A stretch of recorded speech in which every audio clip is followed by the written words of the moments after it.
Steph Edwards mewn trafferth fan hyn, mae George na. I gynorthwyo Evans, George yn parhau. Yn llamu. Dros ben Steph Edwards, pel i'r canol, Joe Clark. 1-1 yn erbyn y golwr. Ond Terry McCormick, mae gyda'r gorau yn dod mas. Yn rhwystro ar blaenwyr.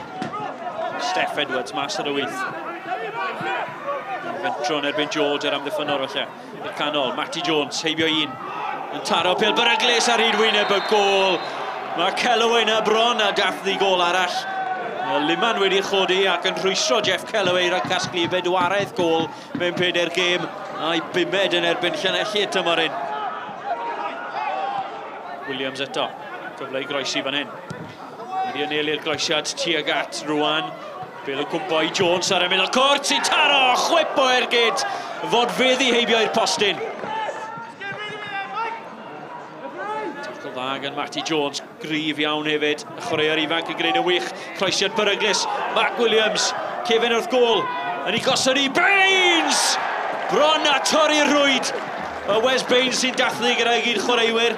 Yn sgori gol arall yn erbyn Llanelli. Mark Williams yr hen ben yn ddigon effro i wybod fod na rhywun yn mynd i gyrraedd ar rhyw bwynt. A fe wnaeth rhywun gyrraedd. Wes Baines dau drod dde mawr. I osod y tîm cartre ar y blaen. Stag ar Edwards, tuag at Steph Edwards ar y wyth. Dyma Kellaway, Steph Edwards i parhau ar rythr i'r Cwrt Cosby. Jeff Kellaway i groesi. Rwan yn aros amdani, yn casglu'r bêl. A'i fasio i mlaen i gefn y rwyd. Gormod o amser i Kellaway i groesi. A Ashley Rwan yn codi. Ac yn casglu 6 gol o'r tymor.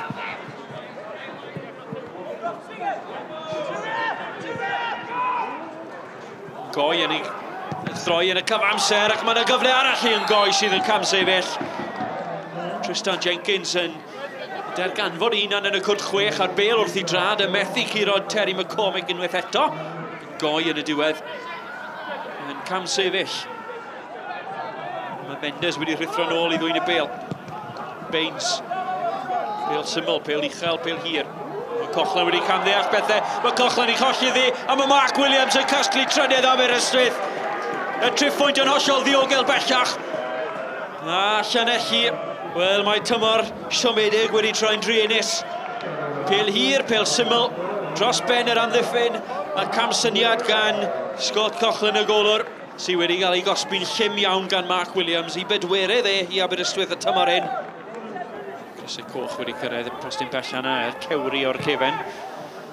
Bevan yn un o'n nhw, dyna'r Bevan yn codi! Cefnwr canol mawr yn dathlu gol gysur i Llanelli. Dim ond i trydydd gol oedd ei cartre ers mis Tachwedd.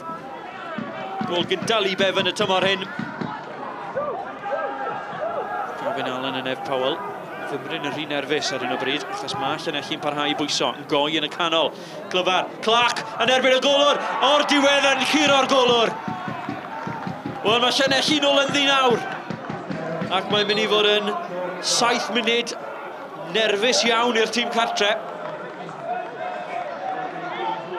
Fe fydd hyn yn boenus iawn i Aberystwyth. Mae'n Goi yn gwbl rhydd. Y peniad dros y bar, dyna oedd y cyfle. A Llanelli wedi methu a dod yn ôl yn gyfartal. Ac felly diflannu o'i Chyngred Cymru yw'n eith o cochion y tymor hyn. Wedi brwydro'n ddyfal, wedi brwydro'n ddewr.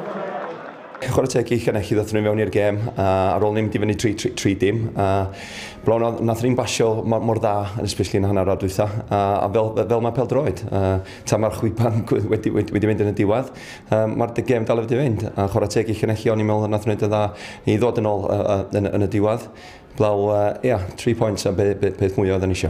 So proud of the players today. It was just everything they showed out there today is everything that's been kind of missing throughout the season. You know, heart, desire, effort, work rate. You know, it was all out there to see. We was disappointed to be 3-0 down. We thought they weren't 3 goals better than us, and I'm glad, you know, they came back into it in the end, and you know, it just wasn't meant to be at the end. Ond dal yn hyderus fod chi'n gallu fod yn seithfed safle'n ar ddiwedd y tymor? Oedden ni'n anffodus o'n e-mail i beidio fod yn y top 6. Dyma lle da ni, oedden ni'n gwybod yr garafan sydd gen ni, a mae'r garafan ar y diwrnod yn digon da fod yn y 7th place. It is confirmation mathematically anyway that you're down, so I suppose it's a bit of a blow, but I suppose also you've had this in the back of your mind for a couple of weeks now, have you? Yeah, definitely. You know, we've been planning behind the scenes for next year in Division 1A, you know, in case it happens, and it has. So yeah, we'll be prepared for next year in Division 1, and you know, we'll be there fighting, no doubt.